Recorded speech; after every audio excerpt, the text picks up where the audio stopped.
जय हिंद मेरे प्यारे मित्रों। तो हम सभी ने पिछली क्लास में देखा था ग्राफ के बारे में। तो आइए हम उसी के आगे चर्चा करते हुए चलते हैं। देखते हैं कि हमने पिछली क्लास में क्या बताया था। हमने पिछली क्लास में बताया था ग्राफ के बारे में। ये रहा आपका एक्स एक्सिस, ये रहा वाई एक्सिस और हमने आपको बताया था कि वेग समय ग्राफ और दूरी समय ग्राफ। हमने कहा कि अगर दूरी यहाँ है, यहाँ समय है, तो ये ग्राफ किसको बताएगा? तो ये ग्राफ बताएगा चाल को। जैसे हमने कहा यहाँ से अगर ये कोई सीधी रेखा जा रही है तो ये क्या होगा? एक समान चाल। क्या होगा? एक समान चाल। और अगर ग्राफ कुछ इस तरीके से बनता है तो इसका मतलब क्या है? ये है बढ़ता हुआ चाल। और अगर ग्राफ कुछ इस तरीके से बनता है तो ये क्या होता है? घटता हुआ चाल। क्या होता है?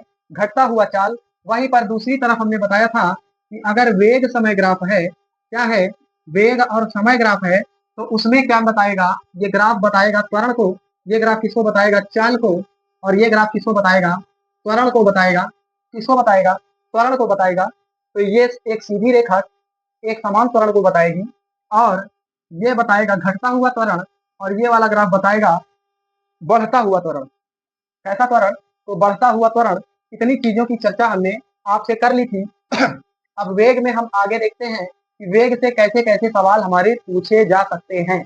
आरआरबी ग्रुप डी के पेपर में कैसे कैसे सवाल हमसे पूछे जा सकते हैं, उसके बारे में हम चर्चा करते हैं। तो देखिएगा, हमने बनाया एक ग्राफ। जैसे कि हमने कहा कि हमने ये एक ग्राफ बनाया हुआ है। ये एक ग्राफ बनाया हुआ है।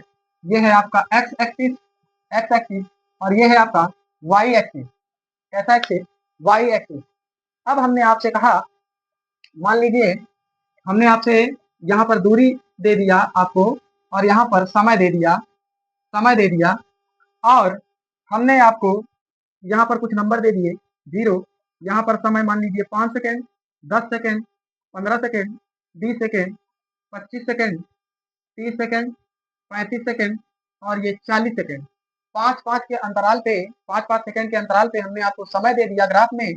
समय वाली रेखा यानी एक्स एक्सिस पर, और वाई एक्सिस पर हमने 10-10 के गैप पे दे दिया दूरी आपको। दूरी आपको दे दिया 10-10 के गैप पे।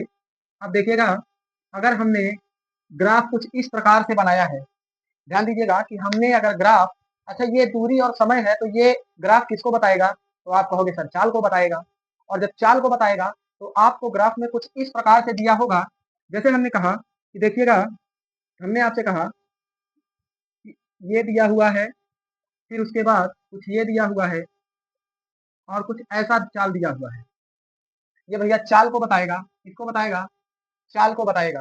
किसको बताएगा? चाल को बताएगा। तो अब यहाँ पर ध्यान दीजिएगा कि जब इस वाली रेखा की बात करते हैं तो यहाँ पर, यहाँ से यहाँ तक क्या हो रहा है? तो चाल एक समान है। कैसी चाल है? एक समान चाल है। जैसे आप देखिएगा अभी, अगर हमने कहा कि इस रेखा को कुछ यहाँ मिलाते हैं और इस रेखा को कुछ यहाँ मिलाते हैं, ध्यान दीजिएगा, इस रेखा को कुछ यहाँ मिलाते हैं और इस रेखा को हम कुछ यहाँ मिलाते हैं। तो अब यहाँ पर ध्यान दीजिएगा कि ये 10 और 15 सेकंड के बीच में है और ये 20 और 30 सेकंड के बीच में है। यानी कहने का मतलब हमारा चाल समान है। कैसा है? हमारा चाल एक समान है। ये ध्यान दीजिएगा, कुछ इस तरीके से बनेगा। यहाँ पर थोड़ा सा टेढ़ा मेढ़ा बन जा रहा है, लेकिन समझिएगा कि यहाँ से लेकर के यहाँ तक चाल हमारी कैसी है? तो एक समान चाल है। कैसी है? एक समान चाल है। फिर इस बिंदु पर आकर के ये सीधी रेखा हमें क्या बताएगी? ये यह बताएगी कि दूरी तो स्थिर है लेकिन समय बढ़ रहा है। दूरी स्थिर है लेकिन समय क्या हो रहा है? बढ़ रहा है। ये देखिए एक्स एक्सिस के समानांतर ही है एक्स एक्सिस के। तो भैया दूरी क्या है? स्थिर है और समय क्या हो रहा है? बढ़ रहा है। और फिर यहाँ पर देखिएगा, यहाँ पर क्या हो रहा है? तो यहाँ पर चाल घट रही है। यहाँ पर चाल क्या हो रहा है? यहाँ पर चाल घट रही है ना भैया? यहाँ पर चाल क्या हो रहा है? यहाँ पर चाल घट रहा है। कुछ इस प्रकार से आपको देगा। और हम दूसरा ग्राफ बनाते हैं वेग समय के लिए। किसके लिए? वेग समय के लिए। आपसे वेग समय ग्राफ पूछे जाए, अगर क्वेश्चन पेपर में अगर आपसे ग्राफ से संबंधित सवाल पूछे जाने हैं तो वेग और समय ग्राफ से ज्यादा चांस बनता है कि आपसे क्वेश्चन पूछा जाए वेग समय ग्राफ से। अब वेग समय ग्राफ हमें क्या बताएगा? तो वेग समय ग्राफ हमें त्वरण के बारे में बताएगा और जब त्वरण की चर्चा करते हैं, अगर हमने कहा ये देखिए कुछ इस प्रकार से आपको दिया हुआ है, जैसा अभी हमने आपको चाल में दिया था। अगर मैं कुछ इस प्रकार से बनाता हूँ, जैसा कि मैं यहाँ चाल में बनाया हुआ था ग्राफ, अगर मैं यहाँ पर ग्राफ को लेकर के चलूँगा, तो ध्यान दीजिएगा, यहाँ से यहाँ तक बताएगा एक समान त्वरण को। किसको बताएगा? एक समान त्वरण। एक समान त्वरण को बताएगा, एक समान त्वरण को बताएगा। और जब हम यहाँ से यहाँ तक की बात करेंगे, यहाँ से यहाँ तक की, तो बताइएगा क्या त्वरण यहाँ पर लग रहा है? क्या त्वरण यहाँ पर लग रहा है? ये तो एक समान त्वरण हो गया। और यहाँ पर देखिए, यहाँ पर वेग स्थिर है। अच्छा, जब वेग स्थिर रहेगा, चाल स्थिर रहेगी, तो क्या त्वरण वहां पर आएगा? आप कहोगे नहीं आएगा सर जी, क्योंकि त्वरण आता ही किस लिए है? वेग या चाल को बढ़ाने के लिए। वेग या चाल को बढ़ाने के लिए आता है। और यहाँ पर वेग तो स्थिर है। वेग क्या है? वेग स्थिर है। तो क्या यहाँ पर त्वरण लगेगा? आप कहोगे नहीं सर, यहाँ पर त्वरण नहीं लगेगा। यानी यहाँ पर त्वरण कितना होगा? यहाँ पर त्वरण शून्य होगा। क्या होगा? तो यहाँ पर यानी इस यहाँ से यहाँ तक क्या होगा?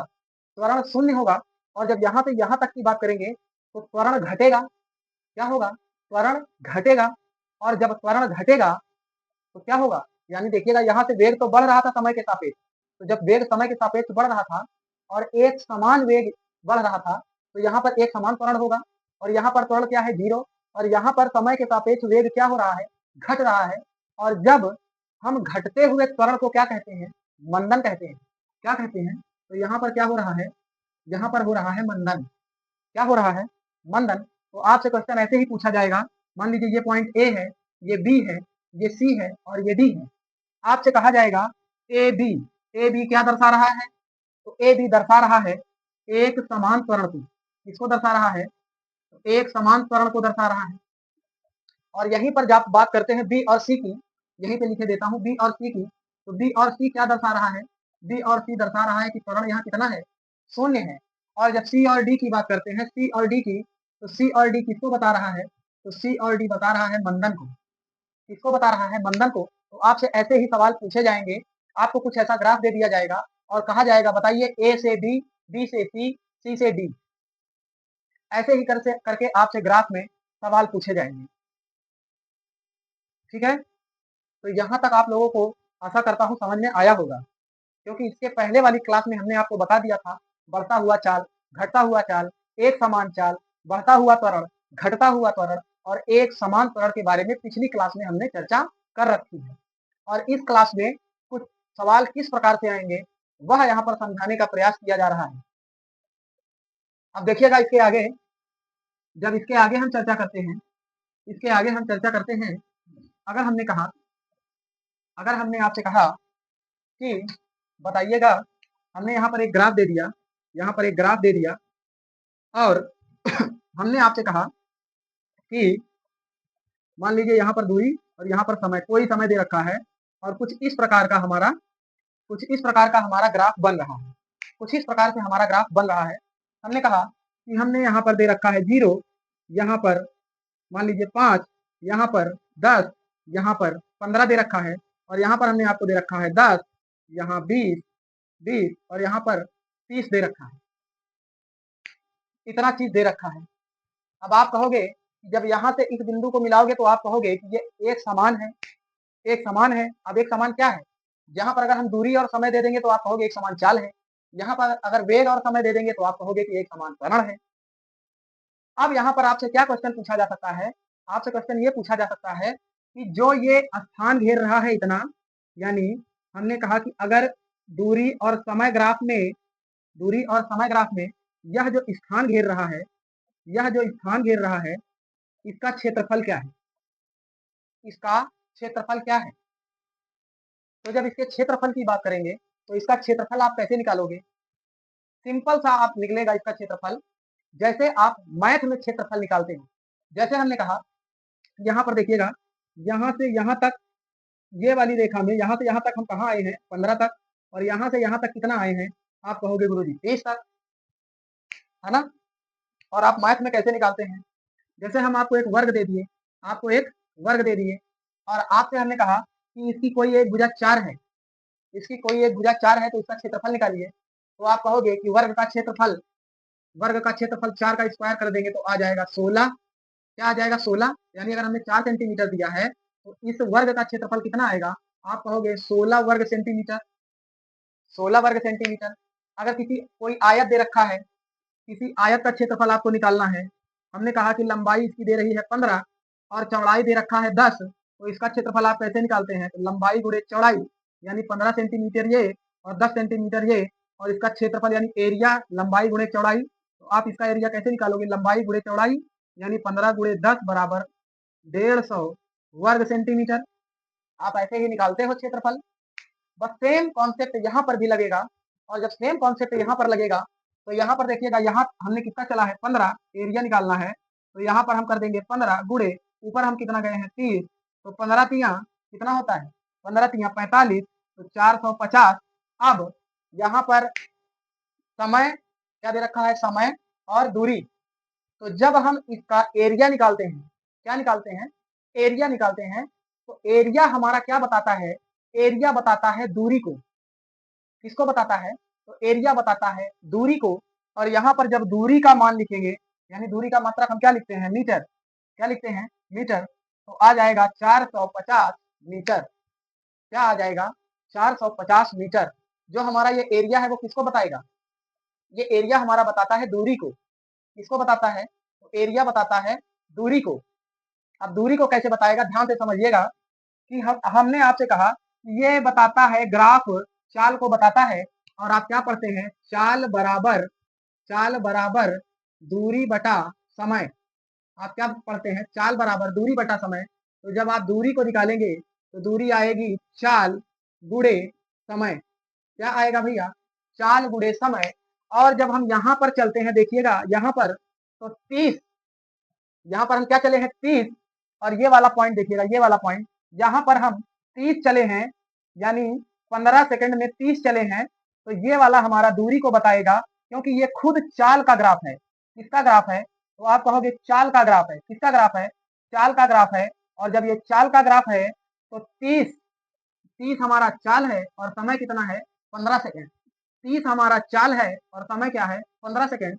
तो 15 तिया 45, 15 तिया 45, और ये आ जाएगा दूरी का मात्रक क्या होता है, मीटर। तो आप ध्यान दीजिएगा, ये तो चाल समय, ये दूरी समय ग्राफ है और ये चाल को बताएगा। जब इसके एरिया की बात करेंगे तो इसका एरिया किसे बताएगा, तो इसका एरिया बताएगा दूरी को, और जिसका मात्रक हम मीटर में लिखेंगे। और जब इसका क्षेत्रफल निकालेंगे तो वही किसके बराबर आ जाएगा, दूरी के, क्योंकि चाल बराबर दूरी बटा समय, तो दूरी बराबर चाल गुणे समय। चाल कितना है 30 और समय कितना है 15, तो दूरी बराबर क्या निकल आएगा, 450 मीटर। तो जो क्षेत्रफल होता है, जो एरिया होता है, वो एरिया हमेशा किसको बताएगा, तो वो बताएगा दूरी को बताएगा। किसको बताएगा, तो दूरी को बताएगा। अब देखिएगा इसके आगे भी हम चलते हैं, आप समझते हुए यहीं पर चलिएगा। इसके आगे की हम चर्चा करते हैं, तो इसके आगे हम क्या देखते हैं, इसके आगे हम देखते हैं, हमने आपसे कहा कि ये कोई ग्राफ है, और हमने आपको यहाँ बोल दिया कि, अब ध्यान दीजिएगा, हमने यहाँ पर बोला कुछ ऐसा, ये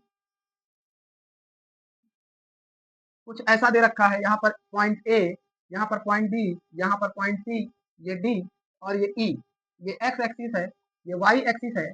हमने आपको यहाँ दिया वेग, और यहाँ आपको दे दिया समय।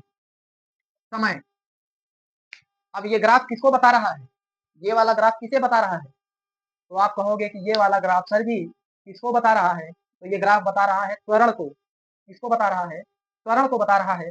अब आपसे पूछा जाएगा ए बी, ए और बी किसको दर्शा रहा है, बी और सी किसे दर्शा रहा है, सी और डी किसे दर्शा रहा है, डी और ई किसे दर्शा रहा है।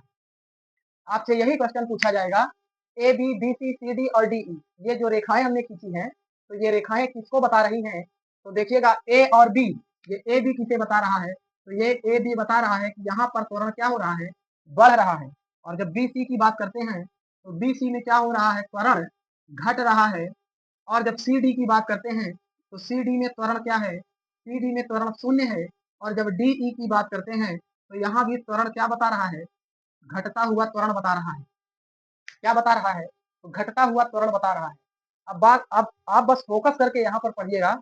आप ये ग्राफ वाला सवाल आसानी से हल कर ले जाएँगे, क्योंकि वहाँ पर एक ग्राफ दिया होगा और कुछ इस प्रकार से बना होगा, जिसमें से एक लाइन आपको उठा करके पूछेगा कि इसमें त्वरण है या चाल है। जैसे वेग समय ग्राफ दिया होगा तो ज़ाहिर-सी बात है त्वरण होगा, दूरी और समय का ग्राफ दिया होगा तो वहाँ पर चाल होगा।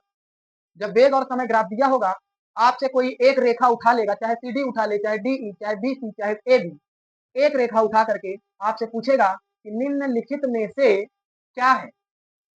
क्या हो रहा है? बढ़ रहा है त्वरण, घट रहा है त्वरण, त्वरण 0 है, एक समान त्वरण है या क्या है? कोई एक लाइन उठा लेगा, कोई एक सेगमेंट उठा करके आपसे सवाल पूछ लिया जाएगा और 4 ऑप्शन दिए होंगे, बढ़ रहा है, घट रहा है, 0 है ना? या फिर मंदन है, ऐसा करके आपसे सवाल पूछे जा सकते हैं। तो यहाँ तक ये हो गई आपकी ग्राफ की चर्चा। किसकी चर्चा भैया? ग्राफ की चर्चा आपसे हो गई। अब आप ध्यान दीजिएगा, अब जब हमने कहा आपको कि दूरी, अब इसमें ही आपको इसका क्षेत्रफल निकालना हो, तो आप इसका क्षेत्रफल कैसे निकालेंगे? बस वही गणित वाला तरीका आप अपना दीजिएगा और यहाँ पर आपका क्षेत्रफल भी निकल जाएगा। और वह क्षेत्रफल किसको बताएगा? तो क्षेत्रफल बताएगा दूरी को। किसको बताएगा?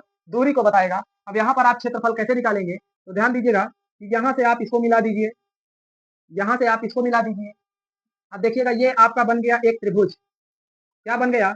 ये आपका त्रिभुज बन गया। और ये वाला आकार किसका बन गया? ये वाला आकार किसका बन गया? ये वाला आकार किसका बना है? समलंब त्रिभुज का बना है कि समानांतर त्रिभुज का बना है? कमेंट करके आप बताइएगा। आप मैथ पढ़ते हैं, आप कमेंट करके बताइएगा कि ये समानांतर त्रिभुज है या समलंब त्रिभुज है? कैसे, सॉरी, समलंब चतुर्भुज है या समानांतर चतुर्भुज है? ये वाला एरिया कैसा चतुर्भुज है? समलंब चतुर्भुज है या समानांतर चतुर्भुज है? आप कमेंट करके बताइएगा। और जब आप इसका क्षेत्रफल निकालेंगे तो पहले आप त्रिभुज का क्षेत्रफल निकाल लेंगे, फिर इसका क्षेत्रफल निकाल देंगे और दोनों का क्षेत्रफल आप जोड़ देंगे तो आपका क्या निकल करके चला आएगा? दूरी निकल करके चली आएगी। क्या निकल जाएगा आपका? आपका दूरी निकल जाएगा। अब हम त्रिभुज का अगर क्षेत्रफल की बात करते हैं, त्रिभुज के क्षेत्रफल की, तो त्रिभुज का क्षेत्रफल क्या होता है? त्रिभुज का क्षेत्रफल हाफ आधार गुणे ऊंचाई। क्या हो जाएगा? आधार गुणे ऊंचाई, आधार गुणे ऊंचाई। और जब हम इसकी बात करते हैं, आप कमेंट करके बताइएगा समलंब है या समानांतर चतुर्भुज है? इसको आप कमेंट करके बताइएगा। जब इसकी बात करते हैं तो देखिएगा कुछ इस प्रकार से आपका दिया होता है और यहाँ पर क्या हो जाएगा आपका? यहाँ पर हो जाएगा हाफ, यानी ये जो चतुर्भुज है इसका फार्मूला क्या हो जाएगा? हाफ इंटू ये और ये, यानी इसका प्लस और इसका प्लस, इसका प्लस और इसका प्लस, यानी ये जो समानांतर ये रेखाएं हैं, इन दोनों का जोड़, इन दोनों का जोड़, इन दोनों का क्या भैया? इन दोनों का जोड़। मान लिया a प्लस बी और इसकी हाइट, ये होता है आपका इस चतुर्भुज का क्षेत्रफल। और ये चतुर्भुज कौन सा है? ये आप हमें कमेंट करके बताइएगा, समलंब है कि समानांतर है? तो कुछ इस प्रकार से हम एरिया भी निकाल लेंगे और कोई सेगमेंट दे करके अगर हमसे पूछेगा कि यहाँ पर क्या हो रहा है, तो हम उस प्रकार से उसकी भी चर्चा कर लेंगे, यानी उसको भी हम हल करके बता सकते हैं। तो इस प्रकार से हमने यहाँ पर ग्राफ देखा और आशा करता हूँ कि ग्राफ में आपको समझ में आया होगा। बस कुछ नहीं करना है, अगर आपको ग्राफ में अगर जितना दे रखा है तो ये एक समान है, ये घट रहा है, ये बढ़ रहा है, बस काम खत्म। बस आप इतना याद रखिएगा और ज्यादा फालतू इधर उधर के चक्कर में आप रहोगे, क्योंकि हम चाहते हैं कि आपको वो कंटेंट दिया जाए जो आपके पेपर में पूछे जाने की संभावना अधिक हो, पूछे जाने की संभावना अधिक हो। खैर हम पढ़ाने को तो पूरा फिजिक्स जब तक खत्म नहीं कर देंगे तब तक फिजिक्स आपको पढ़ाते रहेंगे। और यदि आप किसी और सब्जेक्ट को पढ़ना चाहते हैं तो आप वोट करके हमें बता दीजिएगा कि हम इसके साथ साथ ही और कौन सा सब्जेक्ट हम जीएस में लेकर के चले, ये चीज आप जरूर बता दीजिएगा। और आप लोग अगर समझ में आया करें तो भैया आप लाइक और शेयर जरूर कर दिया करिए। 4 दोस्तों को शेयर करेंगे, वो भी देखेंगे और जब वो भी देखेंगे तो इससे हमें थोड़ा सा शक्ति मिलती है ना? इससे हमें शक्ति, आप हमारे संजीवनी बूटी हैं, है ना? आप हमारे संजीवनी बूटी हैं। आपसे ही हमें शक्ति मिलती है, आपसे ही पढ़ाने का हौसला मिलता है हमें। खैर अभी तो शुरुआत है, धीरे धीरे आगे चलते हैं और जैसे जैसे आप लोगों का साथ रहेगा वैसे वैसे हम और अच्छा करने का प्रयास करेंगे आप लोगों के लिए। क्योंकि मैं पेपर का एनालिसिस करता रहता हूँ हमेशा, तो कहाँ से कौन से क्वेश्चन पूछे जाने हैं और कौन से नहीं पूछे जाने हैं, क्योंकि हम और लोगों की तरह ये नहीं करेंगे कि बस सीरीज शुरू कर दिया, है ना? धाकड़ क्लास, फलाना क्लास, ढकाना क्लास, है ना? तो ये सब हमारे पास नहीं है। जो है वो आप लोगों के लिए है। पता चला हम आपको बस एकदम धाकड़-धाकड़ कह करके, है ना? मजबूत-मजबूत कह करके, फलाना-ठिकाना कह करके आपको पढ़ाते रहें और पेपर में आए ही ना। और आए भी तो जो आप पढ़ाए हैं वो नहीं आए। ऐसा होता है, आपने देखा होगा कि मैथ में टीचर, मैथ की भी बात हर सब्जेक्ट की बात करता हूँ, कि जो पढ़ाते हैं टीचर और जब बच्चे जाते हैं पेपर देने, तो वहाँ पर उनको जो पढ़ाया हुआ है वो मिलता ही नहीं। और जब आप पढ़ रहे होते हैं, जिस समय आप पढ़ रहे होते हैं, तो उस समय में आपको बहुत सारे सपने दिखाए जाते हैं और आप उन सपनों में चूर हो जाते हैं कि अरे! इनसे बढ़िया तो कौनो नहीं है ना? कि इनसे बढ़िया तो कौनो नहीं ना, पूरी दुनिया में कौनो नहीं ना इनसे बढ़िया। तो कंटेंट आप वो पढ़िए जो आपको उपयोगी हो। आप अपना समय भी लॉस कर रहे हैं। देखिए, मैं यहाँ आपका कोई समय नहीं खा रहा हूँ, आपका कोई समय बर्बाद नहीं करता। इसीलिए मैं यहाँ पर उछल-कूद करके या फिर कुछ इधर-उधर की बातें करके आपको बहलाने का प्रयास नहीं करता हूँ। जो है सो है, क्योंकि मेरे पास जो है वो कंटेंट आपको दूँगा, जो पेपर के लिए उपयोगी है वो आपको दूँगा। सिंपल सी बात है। तो चलिए हम इसके आगे देखते हैं, इसके आगे देखते हैं। अब देखिएगा, क्योंकि हमारी आदत नहीं है फालतू बड़बड़ाने की। फालतू बड़बड़ाएँगे, हम अपना भी टाइम लॉस करेंगे, आपका भी टाइम लॉस करेंगे। तो क्या मतलब है फालतू बड़बड़ाने का, टाइम लॉस करने का? क्योंकि मैं भी जानता हूँ टाइम का महत्व, कि आज के ज़माने में टाइम का महत्व स्टूडेंट के लिए कितना महत्वपूर्ण है और एक टीचर के लिए कितना महत्वपूर्ण है, इसका अंदाज़ा तो मुझे है। चलिए, खैर आइए आगे देखते हैं। अब आगे हम चर्चा करते हैं वृत्तीय गति की। किसकी चर्चा करते हैं? वृत्तीय गति की। वृत्तीय गति की चर्चा करते हैं। वृत्तीय गति। अब वृत्तीय गति, वृत्त तो आप समझते ही होंगे कि ये है आपका एक वृत्त। ये है आपका क्या? ये है आपका एक वृत्त। जब आप मेले में गए होंगे, तो मेले में आपने मौत का कुआँ ज़रूर देखा होगा, है ना? मौत का कुआँ आपने ज़रूर देखा होगा मेले में। तो उस कुएँ में क्या होता है कि उस कुएँ में चारों तरफ बाइक, एक स्पीड फिक्स करके उस बाइक को बाइक वाला चलाता है ना? स्पीड फिक्स कर देता है। पहले तो अपना त्वरण बनाता है अच्छे से, एक्सेलरेशन बनाता है, उसके बाद वो चारों तरफ इतने आसानी से घूम जाता है और आप कहते हो कि जादू है, खेला है ना? तो जैसे-जैसे हम आगे बढ़ेंगे, आप सबको एक-एक चीज़ सिखाते हुए चलेंगे। तो देखिएगा, अगर हमने कहा कि ये कोई वृत्त है और इस वृत्त पर हमें गति करना है, क्या करना है? गति करना है, तो सबसे पहले आपको फिक्स करना होगा एक वृत्त का मिड पॉइंट। क्या भैया? वृत्त का मिड पॉइंट, बीचों-बीच का पॉइंट, जिसे हम क्या कहते हैं? केंद्र कहते हैं। क्या कहते हैं? केंद्र कहते हैं। और केंद्र से परिधि तक की दूरी क्या कहलाती है? त्रिज्या कहलाती है। आर क्या है? आर यहाँ पर है त्रिज्या। क्या कहलाती है? त्रिज्या कहलाती है। और ये पूरा जो ये जो पथ है, ये पथ क्या कहलाता है? वृत्तीय पथ क्या कहलाता है? परिधि। क्या कहलाता है? परिधि। परिधि को वृत्त का पथ कहा जाता है। वृत्त का पथ। तो वृत्त का पथ क्या कहलाता है? परिधि कहलाता है। अब देखिएगा, यहाँ पर आप क्वेश्चन देखे होंगे, आपसे पूछा जाता है कि अगर एक पहिया है जिसकी त्रिज्या 14 सेंटीमीटर है या 7 सेंटीमीटर है। कोई पहिया है जिसकी त्रिज्या 7 सेंटीमीटर है और वह 4 बार घूमती है। कितनी बार घूमती है? 4 बार घूमती है, तो वह कितना दूरी तय करेगी?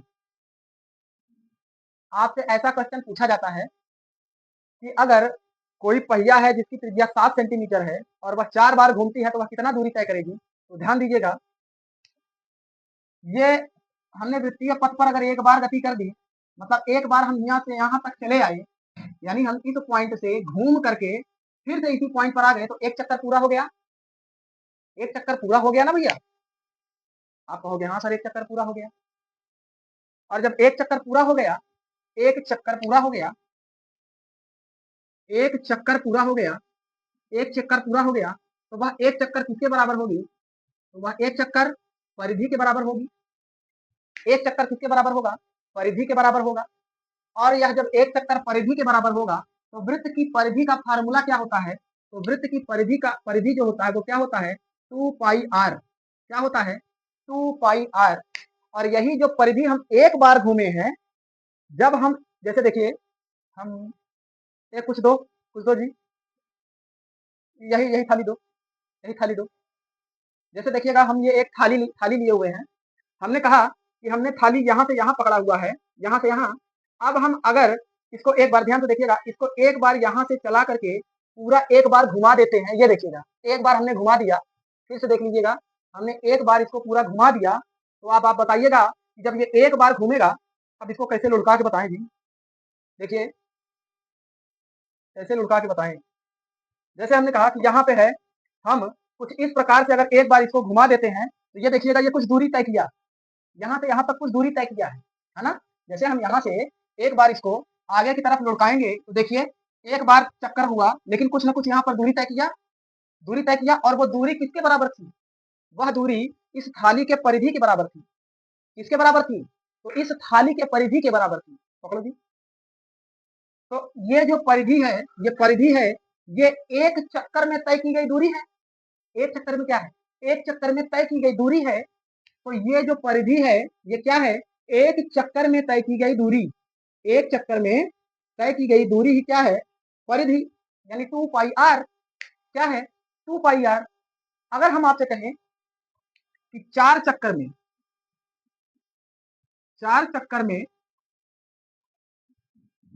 तय की गई दूरी, चार चक्कर में तय की गई दूरी क्या होगी? जब एक चक्कर में तय की गई दूरी 2 पाई आर है, एक चक्कर में तय की गई दूरी 2 पाई आर है, तो बताइएगा चार चक्कर में तय की गई दूरी कितना होगा? जैसे हमने आपसे कहा कि हमने आपसे कहा कि एक टॉफी 2 रुपया की है, एक टॉफी 2 रुपया की है। यहाँ पर देखिएगा हमने कहा कि एक टॉफी 2 रुपए की है, एक टॉफी 2 रुपए की है, तो चार टॉफी कितने रुपए की होगी? एक टॉफी 2 रुपए की है, एक टॉफी 2 रुपए की है, तो चार टॉफी कितने रुपए की? आप कहोगे एक काम करिए सर जी, जब एक टॉफी का पूछ रहा था तो 2 रुपया था, और जब चार टॉफी का पूछ रहा है तो चार एक कम चार टॉफी, और यहीं पर चार दूनी, चार में 2 का गुणा कर दीजिए, रुपया निकल आएगा। आप कहोगे 8 रुपया, 8 रुपया। उसी तरीके से जब एक चक्कर में परिधि के बराबर यानी 2 पाई आर दूरी तय कर रहा है एक चक्कर में, तो बताइएगा चार चक्कर में तय की गई दूरी कितना होगा? तो आप कहोगे चार चक्कर में तय की गई दूरी, यही 2 पाई आरवा में क्या कर दीजिए, ये 2 पाई आर में क्या कर दीजिए, 4 से गुणा। जब आप 4 से गुणा कर दोगे तो आपकी दूरी निकल आएगी। एक एग्जाम्पल आपको बताता चलूं, एक एग्जाम्पल, ये समझ में आया कि नहीं आया, इसको लिखते हुए भी चलिएगा आप। यहीं पर एग्जाम्पल बता देता हूँ, नहीं इसको पढ़ा रहने दीजिए, यही मिटा के आपको एग्जाम्पल बताता हूँ, काट लो। हमने कहा यहाँ पर हमने एक क्वेश्चन लिखा कि 14 सेंटीमीटर व्यास, 14 सेंटीमीटर व्यास व्यास वाला पहिया, 14 सेंटीमीटर व्यास वाला पहिया, 14 सेंटीमीटर व्यास वाला पहिया पांच चक्कर लगाता है, 5 चक्कर लगाता है, तो दूरी क्या होगी? यानी कितना दूरी चलेगा 5 चक्कर में? 14 सेंटीमीटर व्यास वाला पहिया 5 चक्कर लगाता है तो कितना दूरी तय करेगा? अब यहाँ पर देखिएगा ये क्या कह रहा है, 14 सेंटीमीटर व्यास, 14 सेंटीमीटर व्यास। जब हम सेंटर से परिधि तक की दूरी को नापते हैं तो हम कहते हैं कि बस त्रिज्या है। और इधर की त्रिज्या के साथ साथ अगर इधर की त्रिज्या भी ले लें, यानी परिधि के किसी एक बिंदु से दूसरे बिंदु के बीच की दूरी, यानी यहाँ से अगर हम यहाँ तक की दूरी की बात करते हैं तो ये त्रिज्या है। अच्छा ये त्रिज्या है तो ये भी तो त्रिज्या होगा, ये भी तो त्रिज्या ही होगा। और जब दोनों को मिला देते हैं तो ये होता है 2r, और यही होता है क्या? व्यास। यही 2r क्या होता है? व्यास। और जब हम त्रिज्या की बात करते हैं, त्रिज्या की, तो त्रिज्या बराबर क्या होता है? व्यास अपॉन 2, यानी व्यास बटा 2, यही क्या होता है? त्रिज्या होता है। अब यहाँ पर देखिएगा आपको व्यास दे रखा है, आपको क्या दे रखा है? व्यास। आप त्रिज्या निकालोगे तो 14 सेंटीमीटर व्यास दे रखा है, और आप दो का भाग करोगे तो आपका क्या निकल करके आएगा? त्रिज्या। ये आया आपका 7 सेंटीमीटर। और कह रहा है 5 चक्कर लगाता है, तो एक चक्कर में दूरी कितना होता है? तो एक चक्कर में दूरी होता है 2 पाई आर। फिर हम कहेंगे 5 चक्कर में तो 5 चक्कर में जो दूरी चलेगा, 5 चक्कर में दूरी चलेगा, 5 चक्कर में कितना दूरी चलेगा, तो आप कहोगे गुरुजी 5 से गुणा कर दो, 2 पाई आर, 5 से गुणा कर दो। और जैसे ही 5 से गुणा करोगे तो अब देखिएगा आगे 5 गुणा 2 गुणा पाई तो है यही है 2 पाई गुणा आर का मान क्या निकल करके आया है 7 सेंटीमीटर। 7 से आप गुणा कर दोगे तो ये कितना निकल करके आएगा, आप कहोगे गुरुजी 7 दूनी 14, 7 दूना 14 और 14 पंचे 70, या आप ऐसे करिए 5 दूनी 10, 10 सत्ते 70, क्या आ गया 70 पाई, क्या आ गया 70 पाई, क्या 70 पाई, 70 पाई क्या दूरी है ना, दूरी है। और ये क्या दे रखा है सेंटीमीटर में, क्या दे रखा है सेंटीमीटर में, तो 70 पाई क्या 70 पाई सेंटीमीटर, 70 पाई क्या 70 पाई सेंटीमीटर। अगर मीटर में दिया होता मीटर में तो हम यहाँ पर क्या करते मीटर 70 पाई सेंटीमीटर। तो ये जब वृत्तीय गति हम करते हैं तो वृत्तीय गति में ये जो दूरी कैसे निकल करके आती है, आप क्वेश्चन देखे होंगे कि 4 चक्कर 5 चक्कर 10 चक्कर में कितना दूरी तय करती है। तो अब हमें नहीं लगता कि इसमें आपको कोई दिक्कत होगी। इसका एक स्क्रीनशॉट ले लीजिए। तो देखिएगा इसके आगे एक क्वेश्चन आप लोग लिख लीजिएगा और उसको आप लोग सॉल्व करिएगा। एक क्वेश्चन आप लोग लिख लीजिएगा और उसको सॉल्व करिएगा और बताइएगा क्या आंसर आया है, कमेंट करिएगा जरूर, कमेंट में आंसर दीजिएगा। हमने कहा हमने कहा कि 26 मीटर 26 मीटर त्रिज्या वाला पहिया, 26 मीटर त्रिज्या वाला पहिया, 26 मीटर त्रिज्या वाला पहिया, 26 मीटर त्रिज्या वाला पहिया 300 मीटर की दूरी तय करता है। 300 मीटर की दूरी, 26 मीटर त्रिज्या वाला पहिया 300 मीटर की दूरी तय करने में कितना चक्कर लगाएगा, कितना चक्कर लगाएगा, कितना चक्कर लगाएगा। एक क्वेश्चन ये रहा आपका। और दूसरा क्वेश्चन है आपका, दूसरा क्वेश्चन है आपका कि 7 सेंटीमीटर त्रिज्या वाला पहिया, 7 सेंटीमीटर त्रिज्या वाला पहिया, 7 सेंटीमीटर त्रिज्या वाला पहिया 100 चक्कर में 100 चक्कर में 100 चक्कर में कितना दूरी तय करेगा, कितना दूरी तय करेगा, कितने समय में। 7 सेंटीमीटर त्रिज्या वाला पहिया 100 चक्कर लगाने में कितना दूरी तय करेगा। आप इन दोनों क्वेश्चनों को सॉल्व करिएगा और कमेंट में आंसर जरूर बताइएगा।